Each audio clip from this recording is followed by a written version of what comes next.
Hello my friends, this is Wakeangel2001 coming at you with another video about the Wakeangel2001 subreddit. We are starting with a video on the topic of Tangle and Whisper. It was confirmed in a podcast that if they could, they would have made them a couple. So I'm just going to cut off for a bit and let Ian Flynn himself talk about the situation with Tangle and Whisper. This is one from Andrew D. This will be the last question before we take a quick break. In the aftermath of the metal virus, when the heroes are celebrating their victory, we see Tangle and Whisper together, with Tangle blushing and Whisper wagging her tail. Was there any significance to this, such as an attraction of some sort, or perhaps just happiness at being friends? Or perhaps Tangle got a hold of some alcohol and Whisper thought it was entertaining. Was this in the script or something added by the artist? Adam took it a little further than was in the script. That's fine. Read the room, play it to the audience. Right now, Sega's official word is we're not to really go in depth with any romantic relationships.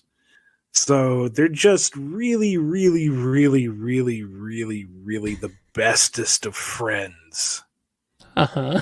Which I'm just kind of going to smile, nod, wink, nudge. Yes, they're great friends. Uh-huh. Dry cough. So there we go. If you ever got a vibe off of Tangle and Whisper, then that was completely intentional.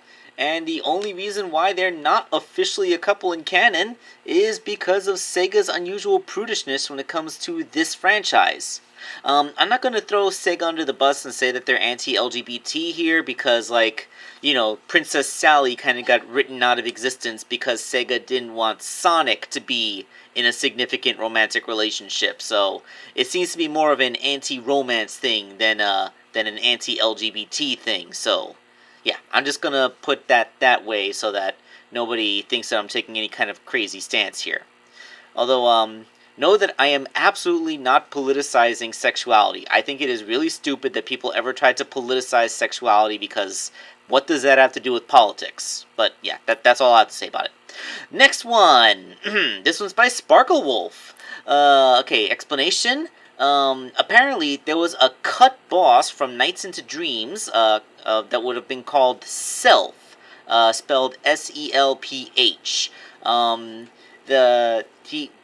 She wants to think of it as something that would have been on the level of Jackal, Knights, and Riala, but they were scrapped. But because, in the world of dreams, things always exist, they would continue to be around as a phantom. Imagine never being born because God himself was afraid of you. Wouldn't that be messed up? So yeah, that's the terrifying little thing, and it's almost midnight as I record this, so yeah, that's gonna be fun. Alright, and here's someone made by Collector Creations. This is probably one of the most amazing posts I've ever seen on the Reddit. Custom-made classic-style chaotix. Check out that Vector. He is tall and skinny like the original game, and that Espio's looking pretty good too. Oh, those are actually really awesome. And I find it funny that Vector is the only classic character for whom, the classic version appears to be taller and slimmer than the modern version. Okay, that's because the modern version's more beef, but, I still find that amazing. And, apparently the base figure for Vector is a Mega Construx Mini with a lot of extra sculpt. That's impressive. And it kind of reminds me of how I made Ristar, now that I think about it, but, this is just, way more impressive.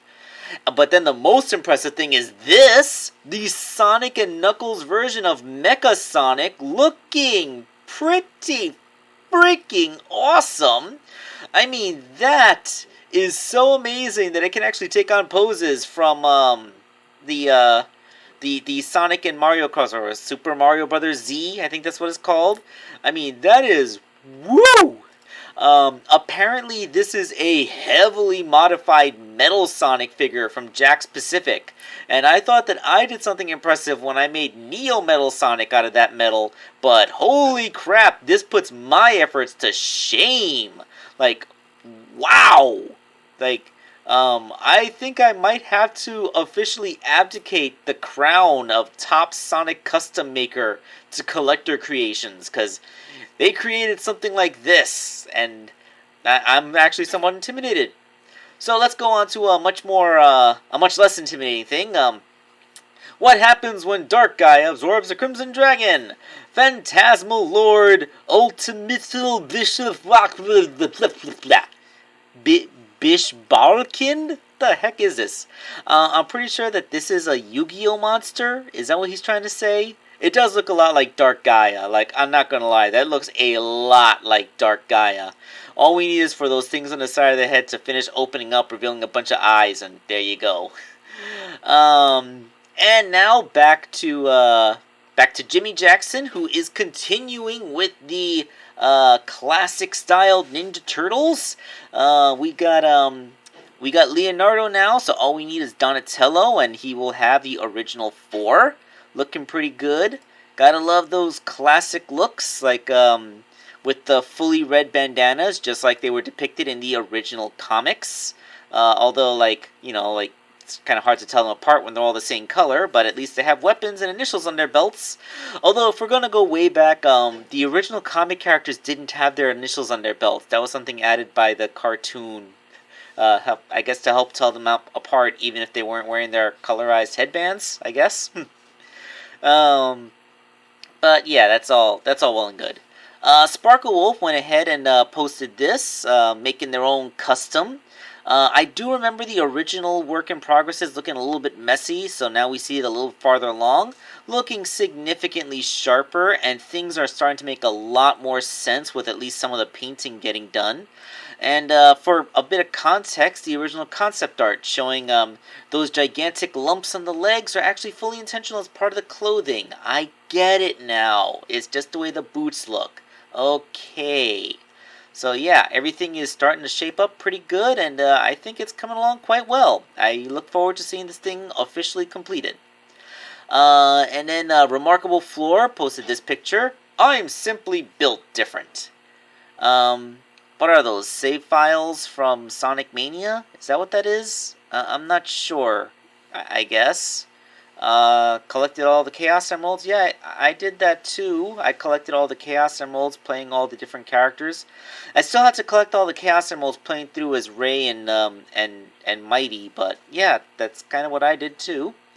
And moving on, Fanatic Mitchell figured out how to use Reddit, joined, and made their first post. All these Sad AM figures I made for them watching South Park on a little tiny TV. That's amusing.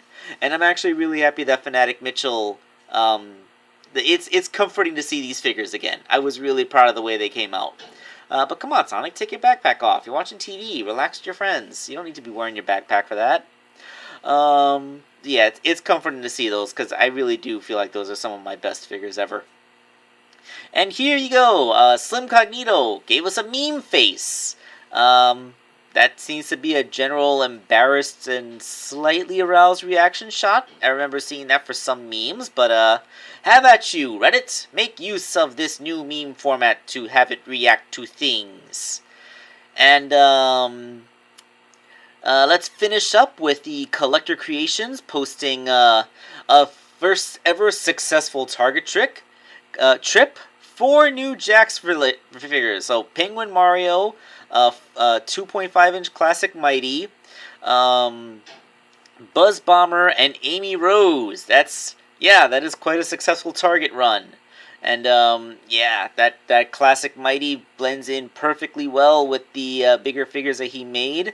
And not the bigger figures, the SBO and Vector that he made. And hey, look at that, comparing the new Buzz Bomber figure, which looks like the Lost World interpretation of Buzz Bomber, with the Kid Robot Mini, which is, funnily enough, roughly in the same scale, just in the original Sonic the Hedgehog version, as opposed to like the more modern looks. Who are you? I'm you, but cooler. Yeah, I'm not really a big fan of the Lost World look for Buzz Bomber. But seriously, I can't believe he found this. Like, I was starting to be convinced that this figure no longer existed because, like, I I almost thought that the wave got skipped or something. So, yeah, this is another figure that I've been trying to find but have not been able to.